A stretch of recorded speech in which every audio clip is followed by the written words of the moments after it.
చంద్రబాబు గారి గత పాలనలో కూడా ఆయన ముఖ్యమంత్రిగా ఉన్నప్పుడు 2014 నుంచి 19 మధ్య ఆయన ముఖ్యమంత్రిగా ఉన్నప్పుడు కూడా ఇదే ప్రకాశం జిల్లాలోనే 6 మంది రైతులు ఆత్మహత్యలు చేసుకున్నారు. ఆ 6 మంది రైతులను కూడా చంద్రబాబు నాయుడు గారు ఆదుకోలేదు. మళ్ళీ వైఎస్ఆర్సీపీ ప్రభుత్వం వచ్చిన తర్వాతనే ఆ 6 మంది రైతులకు కూడా ప్రభుత్వం తరపున వాళ్ళకు పరిహారం ఇచ్చి ఆదుకున్నది కూడా వైఎస్ఆర్సీపీ ప్రభుత్వమే అప్పట్లో. మళ్ళీ ఈరోజు చంద్రబాబు నాయుడు గారు ముఖ్యమంత్రి అయ్యారు. ముఖ్యమంత్రి అయిపోయిన సంవత్సరం తిరక్క మునిపే ఇదే జిల్లాలో మళ్ళీ 2 ఆత్మహత్యలు నమోదయ్యాయి. ఒకటి పర్చూరులోను, ఒకటి కొండేపిలోను. చంద్రబాబు నాయుడు గారు చేస్తూ ఉన్న అబద్ధాలకు మోసాలకు బలైపోయిన రైతుల పరిస్థితి మీ అందరికీ గుర్తుండే ఉంటుంది. మొన్న మిర్చి అప్పుడు కూడా ఇదే మాదిరిగానే డ్రామా చేశాడు. మిర్చి పంట 11,781 రూపాయలు కొంటానని చెప్పి ఇదే పెద్ద మంచి చంద్రబాబు నాయుడు గారు మిర్చి రైతులు గొడవ చేస్తే కొంటాను అని చెప్పాడు. నేను అడుగుతా ఉన్నా, ఎన్ని కేజీలు కొన్నాడు అని, ఎంతమంది రైతుల దగ్గర నుంచి కొన్నాడని. ఒక్క రైతు దగ్గర నుంచి కొనలా, 1 క్వింటాల్ కొనలా. రైతులకేమో ఆ రోజు రోడ్డెక్కిన రైతులను మోసం చేస్తూ ఆ రోజు కొంటానని చెప్పాడు. ఆ తర్వాత రైతులను గాలి కొదిలేసిన పరిస్థితి. ఈరోజు కూడా మళ్ళీ అంతే. పొగాకు రైతులు కూడా అంతే. జగన్ వస్తున్నాడు అని తెలిసేసరికి జిల్లాలో ఉన్న మంత్రులు, జిల్లాలో ఉన్న ఎమ్మెల్యేలు అందరూ కూడా వస్తారు. ఇక్కడికి వచ్చి కంపెనీల తరపున మాట్లాడతారు.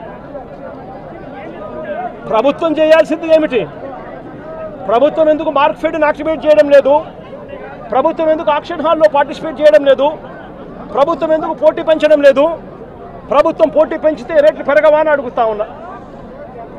చంద్రబాబు నాయుడు గారికి దళారులకు మధ్య ఉన్న సన్నిహిత సంబంధాలతో రైతు ఈరోజు దివాలా తీస్తూ ఉన్న పరిస్థితులు కనిపిస్తూ ఉన్నాయి. కేవలం ఒకే ఒక్క సంవత్సర కాలంలో వైఎస్ఆర్సీపీ ప్రభుత్వం గతంలో సంవత్సరం కిందట ఉన్నది, వైఎస్ఆర్సీపీ ప్రభుత్వం పోయింది, సంవత్సరం అయిపోయింది. ఒకే ఒక్క సంవత్సర కాలంలో పాలన విషయంలో అయినా కానీ, రైతులను ఆదుకునే విషయంలో అయినా కానీ ఎంత తేడా వచ్చిందో ఒక్క సంవత్సరంలో ప్రతి ఒక్కరూ కూడా గమనించమని చెప్పి ప్రతి ఒక్కరిని కూడా కోరుతా ఉన్నా. ఈరోజు నేను అడుగుతా ఉన్నా, రైతుల తరపున గట్టిగా డిమాండ్ చేస్తూ అడుగుతా ఉన్నా.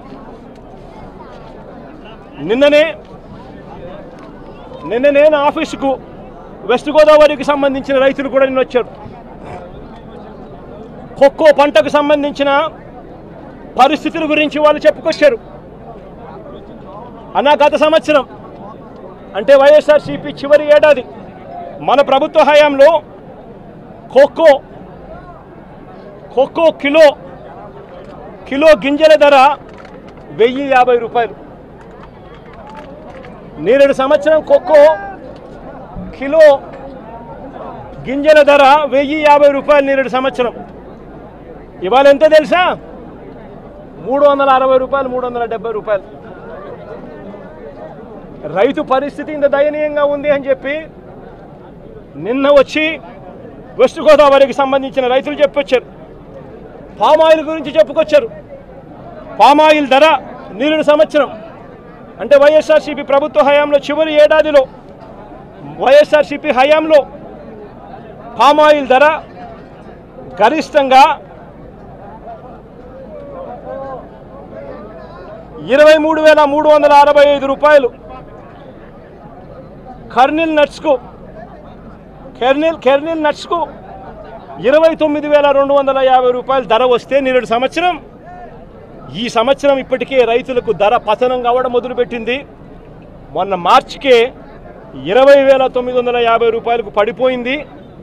20,950 రూపాయలు మార్చి నుంచి ఈ రోజుకి వచ్చేసరికి 18,660 రూపాయలకు పడిపోయిన పరిస్థితి. అంటే సంవత్సర కాలంలో 23,365 రూపాయలు పలికిన పామాయిల్ ధర కరెక్ట్గా సంవత్సరం కిందట వైఎస్ఆర్సీపీ ప్రభుత్వ హయాంలో పలికిన ధర ఈరోజు 18,660 రూపాయలకు పడిపోయిన పరిస్థితుల మధ్య ఈరోజు పామాయిల్ రైతులు, నిన్న కోకో రైతులు వెస్ట్ గోదావరి నుంచి కూడా వచ్చి అర్జీ ఇచ్చి అన్నా చంద్రబాబు నాయుడుకి చెప్పిన ఫలితం లేదన్నా, కనీసం నీకన్నా చెప్తా ఉన్నామన్నా, కనీసం మా అగసాట్లు మీరన్నా లేవనెత్తండి అన్నా, అప్పుడన్నా ఈ ప్రభుత్వం ఏమైనా నిద్రలేస్తుందేమో అన్నా అని చెప్పారు.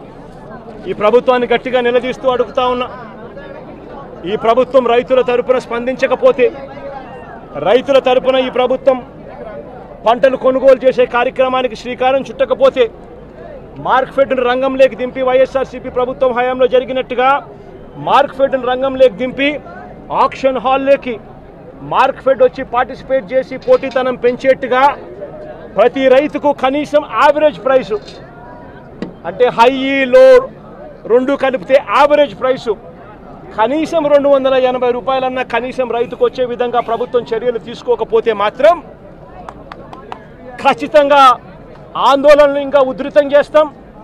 రైతుల తరపున వైఎస్ఆర్సీపీ పార్టీ గట్టిగా ఉద్యమిస్తుందని చెప్పి చంద్రబాబు నాయుడు గారికి ఇక్కడ నుంచి వార్నింగ్ ఇస్తా ఉన్నాం.